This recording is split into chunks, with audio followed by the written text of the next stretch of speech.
अस्सलाम वालेकुम जी। कैसे हैं आप? खुशबाश होंगे। काफ़ी दिनों के बाद मैं आज बना रही हूँ एक रेसिपी जो रजब के हवाले से भी अहम है, और वैसे भी हम सर्दियों में घरों में बनाते हैं। हमारी माओ दादियों की फेवरेट रेसिपी है।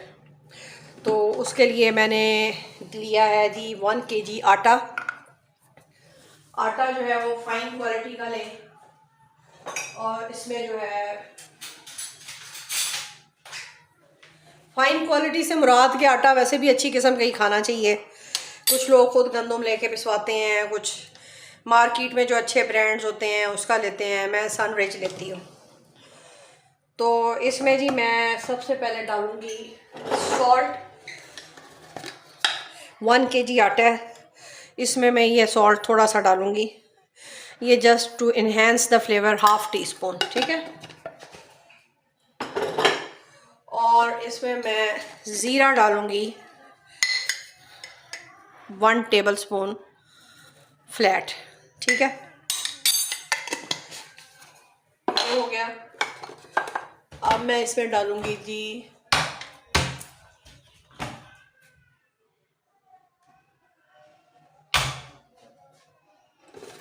Baking powder.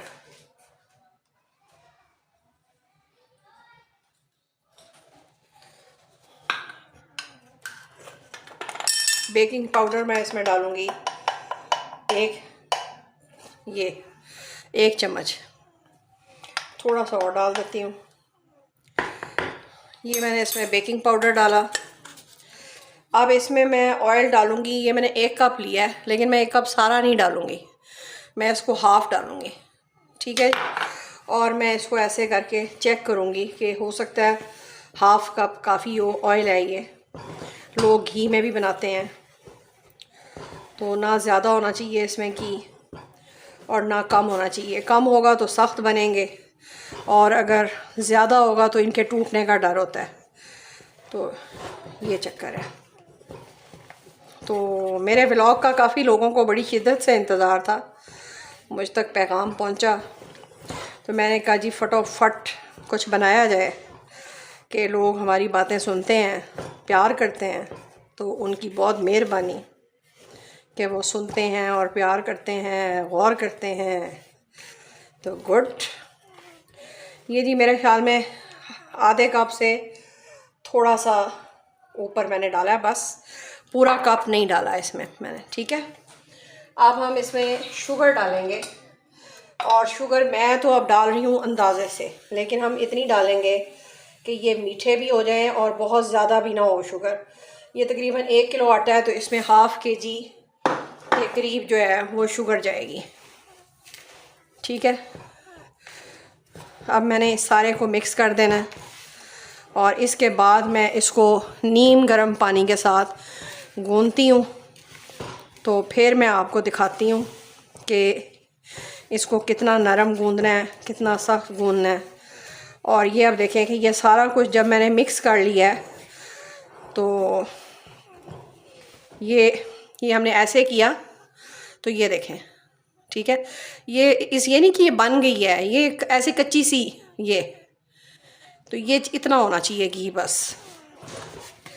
तो ये नानियाँ दादियाँ बनाती थी, मेरी अम्मी, अल्लाह ताला उनको जन्नत में जगह दे, वो जब तक ज़िंदा थी सर्दियों में या रजब के महीने में, तो वो ये बनाती थी। हम शिया तो नहीं हैं, लेकिन वैसे ही न्याज के तौर पे बनाती थी, तो मुझे इसलिए इनका तरीका आता है बहुत अच्छी तरीके से। अब मैं इसको सिर्फ़ और सिर्फ नीम गर्म पानी से थोड़ा सा सख्त की तरफ रख के आटा गूंथती हूँ। हाँ जी, ये मैंने आटा गूंद लिया है। ये देखें, ये इतना सॉफ्ट है, और ये मैंने हथेलियों की मदद से इसको अच्छी तरह गूंदा है, जैसे हम पिज़्ज़े का आटा गूंदते हैं, ताकि इसमें ग्लूटेन जो है वो ऑन हो जाए, और हमारे जो मीठी रोटी या टिक्की या टिकड़े या मीठी टिक्की, जो भी मुख्तलिफ नाम है इसके, वो अच्छी तरह बन जाए। अब मैं इसकी छोटी छोटी लोइयाँ बना लूँगी, फिर मैं आपको इसको आग जला के ना तो फिर डाल के दिखाती हूँ। ये आपको नज़र आ रहा होगा, मैंने लोइयाँ बनाने की बजाय ना इसको एक बड़ी रोटी में कन्वर्ट कर दिया है। आसान तरीका कि इसको मैं रोल कर रही हूँ। और मैं अब इसको, कोई कुकी कटर होते हैं, कुकी कटर भी है मेरे पास, लेकिन मैं इसको रवायती टिकड़े का शेप दूंगी। आप इसको कुकी कटर का शेप भी दे सकते हैं।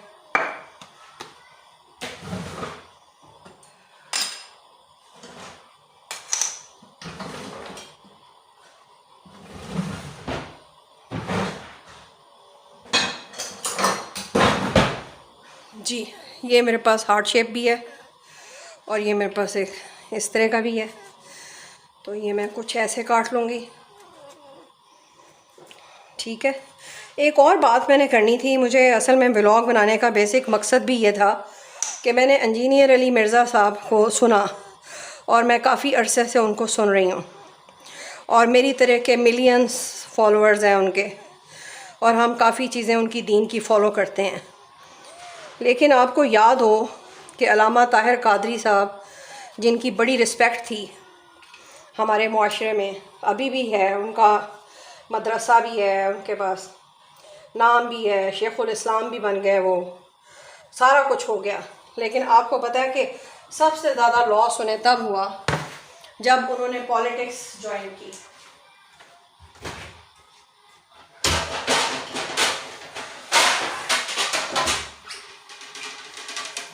मुझे तब भी ये एतराज़ था कि एक बंदा अपने मदरसे के तमाम बच्चों को लेके जाता है कि जी मैं किसी कॉज के लिए जा रहा हूँ, तो वो कोई कॉज पूरी क्यों नहीं होती और वो वहाँ एक डील करके वापस आ जाता है। और इतने लोग बारिश में, सर्दी में भीग रहे हैं, बच्चे, औरतें, फैमिलीज़, और वो साहब अंदर बैठे गरम गरम कहवों के चुस्कियाँ ले रहे हैं। तो मुझे तब भी एतराज़ था। मैंने कभी किसी जमात को वोट नहीं डाला, बल्कि मैं वोट डालती नहीं हूँ, ना मेरी फैमिली वोट डालती है, ना मैं वोट डालती हूँ। तो मुझे ये इख्तलाफ था कि जब एक बंदा मजहबी जमात का लीडर है और वो बात करता है इस तरह की, वो इस तरह की बात करता है जिससे लोगों को ये फ़ील होता है कि ये बंदा पॉलिटिक्स ज़्यादा और जो मजहबी रंग है उसको कम कर रहा है और पॉलिटिक्स ज़्यादा ऑन कर रहा है। और इस बात को भी छोड़ें आप। एक और बात ये है कि जब कोई बंदा इमरान खान को फेवर करता है, जब भी कोई बंदा इमरान खान के हक़ में बोलता है, तो वो ये क्यों भूल जाता है कि मुल्क का कोई भी जो हीरो होता है, या वज़ीर आज़म होता है, या जिसकी हम पूजा करते हैं, जिसको हम फेवर करते हैं, उसको एटलीस्ट करैक्टर के लिहाज से सही होना चाहिए। और फिर इतनी सारी ऑडियो वीडियोज़ आई, इतने सारे विजुअल्स आए, इतनी सारी रिकॉर्डिंग्स आई। जब नवाज शरीफ की आई या बेनज़ीर भुट्टो की या जरदारी की आई तो हमने कहा ये सच है, लेकिन जब इमरान खान की आई तो हम कहते हैं ये झूठ है। फिर जो मज़हब के पैरोकार हैं, जो रियासत मदीना का मतलब भी समझते हैं और जो ये भी समझते हैं कि रियासत मदीना हज़रत उमर फ़ारूक या हमारे नबी का लाइफस्टाइल क्या था, क्या कोई खुलफा राशिदीन में से कोई बंदा कुत्तों से खेलता था या कोई बंदा करैक्टरलेस था, तो हम उनके पैरोकार कैसे हुए? फिर हम एटलीस्ट किसी बंदे की पूजा क्यों करें? आप उसकी क्वालिटीज़ देखें। एक बंदा क्रिकेटर था, हमने उसको ला के वज़ीर आज़म बना दिया, और फिर अब हम चाहते हैं कि वो लाइफ लॉन्ग वज़ीर आज़म रहे, उसको कोई पनिशमेंट भी ना मिले। मेरा ख्याल में उसको कोई भी पनिश ना करे ना, तो इस वक्त वो अल्लाह का मुजरिम है, क्योंकि उसने अपने आप को रियासत मदीना कह के, और जो कुछ उसने औरतों के साथ किया, जो कुछ उसने अदलिया के साथ किया, जो कुछ भी उसका किरदार रहा, उस पर इंजीनियर अली मिर्ज़ा साहब की क्या राय है कि उसके ज़ाती किरदार को छोड़ें आप, उसने पूरे मुआशरे को गालम गलूच पे लगा दिया। पहले हमारी पॉलिटिक्स में गालम गलूच नहीं थी, गालम गलूच आई इमरान खान साहब के आने के बाद। भुट्टो ख़ानदान को कितनी सज़ाएं मिली, किस किस सख्ती से वो नहीं गुजरे। बेनज़ीर का मर्डर हो गया, भुट्टो को सज़ाए मौत हो गई, उसके दोनों बेटों को गलत तरीके से, गैर मसनूई तरीके से मौत के घाट उतारा गया। तो उस वक्त क्यों नहीं एजेंसियाँ या उस वक्त हमारी आवाम के जो मानने वाले हैं वो क्यों नहीं उठे उस वक्त? तो इंजीनियर अली मिर्ज़ा साहब एक तरफ तो तारीफ़ें कर रहे हैं भुट्टो की, नवाज़ शरीफ की कि वो काम करते हैं, दूसरी तरफ वो कहते हैं मैं वोट दूंगा तो इमरान खान को दूंगा। तो व्हाट इज़ दिस? आपका मज़हब भी इसी तरह है, आप सिर्फ बाबों के ख़िलाफ़ हैं। आपने कहा जी ना मैं बाबी ना मैं वाबी, मैं इल्मी किताबी। इल्म और किताब में क्या आपको यही सिखाया है? क्या आप एक गैर अखलाकी इंसान के सर पे ताज पहनाएं? ये जी बन चुके हैं मेरे टिकड़े कह लें, मीठी टिकिया कह रहे हैं, जो भी कहें, ये फ़िनिश हो चुका है मेरा काम। मैंने मुख्तलिफ़ शक्लों में बनाए हैं। तो मैं ये बात कर रही थी कि इंजीनियर अली मिर्ज़ा साहब जो फरमा रहे हैं कि मैं वोट इमरान ख़ान को दूंगा, मतलब ये कि वो अपने 2 मिलियन फॉलोअर्स को कह रहे हैं कि वोट इमरान ख़ान को देना। इट मीन्स यही है ना, मैं ख़िलाफ़ हूँ। जब वो लौंडे लपौड़ों की बात करते हैं मंसूर अली ख़ान साहब से, तो वो कहते हैं कि वो लौंडे लपाड़े जो हैं वो उनको सज़ा ना दें, पहले फैज़ हमीद को दें और जनरल बाजवा को दें, इमरान ख़ान को क्यों ना दें? मतलब जनरल बाजवा, जनरल फैज़ हमीद, इमरान ख़ान उनके अंदर वो कोई बेबी थोड़ी था जो वो पल गया और बड़ा हो गया और उसने, वो तो पिछले 10 साल से इस्टेब्लिशमेंट के हाथों में खेल रहा था, या शायद इससे भी ज़्यादा, क्योंकि मैं तजिया निगार तो हूँ नहीं। इसमें मेरा एक क्लिप निकल गया रिकॉर्डिंग में, तो इसलिए मैंने इसको अब ऐड किया है कि उसमें मेरा आखिरी क्लिप जो है वो रिकॉर्ड नहीं हुआ। तो मुझे सिर्फ इंजीनियर साहब से ये पूछना है कि अपने फॉलोअर्स को आप क्या पैगाम दे रहे हैं? सिर्फ मौलवियों के ख़िलाफ़ लड़ें और गंदे पॉलिटिशियंस या पॉलिटिशियंस का साथ दें जिसको मैं पसंद करता हूँ? तो ये क्या पैगाम दे रहे हैं? यानी आप अपने चैनल को यूज़ कर रहे हैं किसी एक जमात की प्रोजेक्शन के लिए। फिर आप इतना ज़ोर क्यों लगा रहे हैं इमरान रियाज़ अच्छा था, मैं उसके हक़ में बोलूँगा, इमरान रियाज़ साहब नाराज़ ना हो भी? क्यों? जब इमरान रियाज़ साहब एक इदारे को गालियाँ दे रहे थे, एक जमात का रुकन बने हुए थे और शहीद होने के लिए तैयार थे, शायद वो अपने आप को पॉलिटिशियन बनाना चाह रहे हैं या किसी कल को MNA की सीट पे लड़ भी रहे होंगे, तो आप कौन होते हैं? आपका काम है मज़हब, आपका काम है बापों के ख़िलाफ़ बोलना। आज तक आपने नई नस्ल को ये नहीं बताया कि बाबे जो भी कहते हैं, आप उसको ये क्यों नहीं लेते कि हम शब बारात मनाते हैं, शब मिराज मनाते हैं या ख़त्म पढ़ते हैं। तो इन अ वे हमारी एक सोशल लाइफ है, हम घर के या ख़ानदान के सारे लोग इकट्ठे होके बैठते हैं, एक दूसरे का दुख दर्द बयान करते हैं, या किसी मरे हुए को पढ़ के लिए पढ़ते हैं, या उसके लिए कहते हैं कि अल्लाह ताला उसको माफ़ करे। बाकी सारी चीज़ें निकाल दें। आप अपनी नई नस्ल को क्यों सिर्फ चंद लाइनों के ऊपर लगा रहे हैं? अपना आप जब नर्सरी पैदा करें ना। आप मौलवी सिर्फ एक ही काम पे क्यों लगे हुए हैं? इस्लाम गलत, इस्लाम सही, उसका इस्लाम गलत, मेरा इस्लाम सही, आप इस पे क्यों लगे हुए हैं?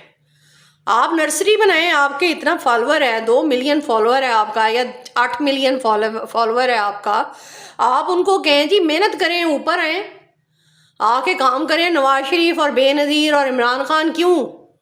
आप लोग खुद नीचे से ऊपर आए जी, लीडर बने, मेहनत करें। कौम आपकी मेहनत करने को तैयार ही नहीं है। समोसे खाने के लिए वो आपके पास चले जाते हैं, कहीं वो बिरयानी खाने चले जाते हैं, आपके पास चाय भी मिल जाती है उन्हें, और आपके पीछे हमें चाहिए कि हमारी कौम किसी के पीछे भी अंधी होकर पागल ना हो।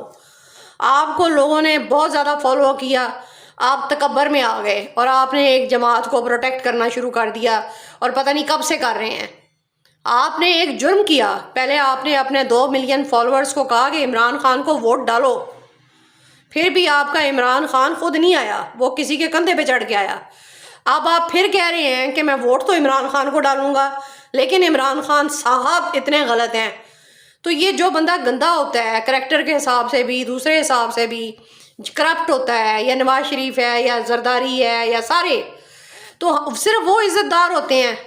और आप जिसको मर्जी चाहे उल्लू का पट्ठा बना लें, बेवकूफ़ बना लें, अपने पीछे लगा लें, अपना पुजारी बना लें। बस मेरे ये सवाल हैं, इनका जवाब आप किसी दिन, अगर मेरा प्रोग्राम पॉइंट ऑफ व्यू आप तक पहुंच जाए, तो किसी वक्त अपने अंदर सोचिएगा कि आप नस्ल को किस तरफ लेके जा रहे हैं।